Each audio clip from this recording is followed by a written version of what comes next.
بسم الله الرحمن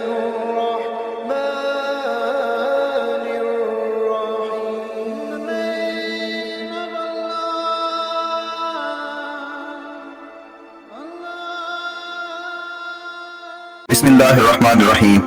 شروع اللہ کے نام سے جو بڑا مہربان اور نہایت رحم والا ہے. قوم عاد کی تباہی اور بربادی کے بعد جو لوگ بچے وہ حجاز اور شام کے درمیان وادی قری کے میدان میں آباد ہو گئے.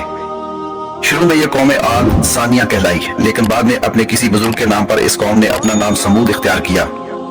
یہ قوم بھی پہلی بھٹکی ہوئی قوموں کی طرح بت پرست تھی. جب ان کے فسق و فجور حد سے بڑھ گئے تو اللہ تعالیٰ نے اپنی سنت کے مطابق قوم سمود میں سے ہی حضرت صالح علیہ السلام کو نبوت کا شرف دے کر مبعوث کیا، تاکہ وہ ان بدکردار لوگوں کو اگلی قوموں کے انجام کی داستانیں سنا کر ان کو بتائیں کہ ان کے خوفناک انجام کو دیکھو اور اپنی سرکشی سے باز آ جاؤ. کہیں ایسا نہ ہو کہ تم بھی خدا کے عذاب میں گرفتار ہو کر ان قوموں کی طرح دنیا سے ہمیشہ کے لیے نیست و نابود ہو جاؤ. جب اللہ تعالیٰ نے حضرت صالح علیہ السلام کو نبی بنا کر قوم سمود کی طرف بھیجا تو انہوں نے اپنی قوم کو جمع کر کے برے کاموں سے بچنے اور خدا کی راہ اختیار کرنے کی ہدایت کی.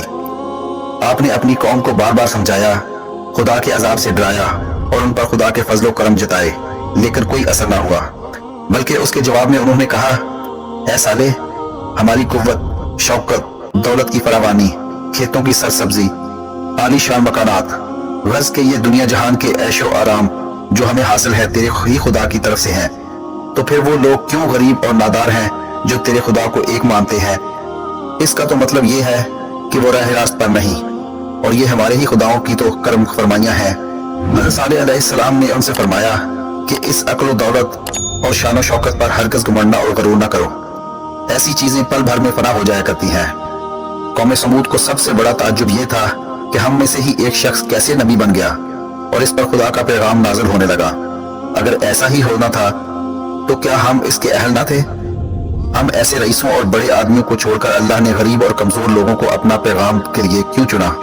حضرت صالح علیہ السلام نے بارگاہ خداوندی میں دعا کی اور اللہ کا یہ نشان ایک اونٹنی کی صورت میں نمودار ہوا. قرآن میں اس کا کوئی تذکرہ نہیں، صرف خدا کی اونٹنی کہا گیا ہے. اللہ تعالیٰ کا اپنے رسول کے ذریعے یہ معجزہ بھی ان سرکشوں کو خدا کی طرف راغب نہ کر سکا. تاہم آپ نے اپنی قوم کو نصیحت کی کہ یہ اونٹنی خدا کی طرف سے تم پر حجت ہے. اللہ تعالیٰ کا نشان تم پر ظاہر ہو چکا ہے. اگر تم اپنی بھلائی چاہتے ہو تو اس اونٹنی کو ہرگز نقصان نہ پہنچانا. یہ آزادی سے جہاں چاہے چرے. ہاں، ایک روز یہ اونٹنی چشمے سے پانی پیا کرے گی اور دوسرے دن تم اور تمہارے جانور. دیکھو اس میں فرق نہ آئے. کچھ دن تک اونٹنی کے حیرت انگیز واقعہ نے اس قوم کو حیران و پریشان رکھا اور وقتی طور پر اونٹنی سے کوئی معترض نہ ہوا. لیکن آہستہ آہستہ جن برائیوں کے ماحول میں انہوں نے پرورش پائی تھی وہ ابھرنے لگا اور انہوں نے سازش کر کے اونٹنی کو ہلاک کر دیا.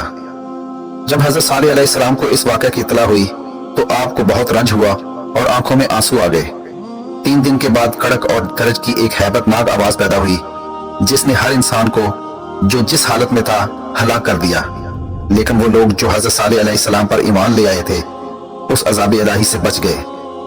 جب قوم سمود پر عذاب نازل ہو رہا تھا تو حضرت صالح علیہ السلام نے اپنی قوم سے مخاطب ہوتے ہوئے فرمایا، اے قوم، بلا شبہ میں نے اپنے پروردگار کا پیغام تم تک پہنچا دیا اور تم کو نصیحت کی، لیکن تم تو نصیحت کرنے والوں کو دوست ہی نہ رکھتے تھے.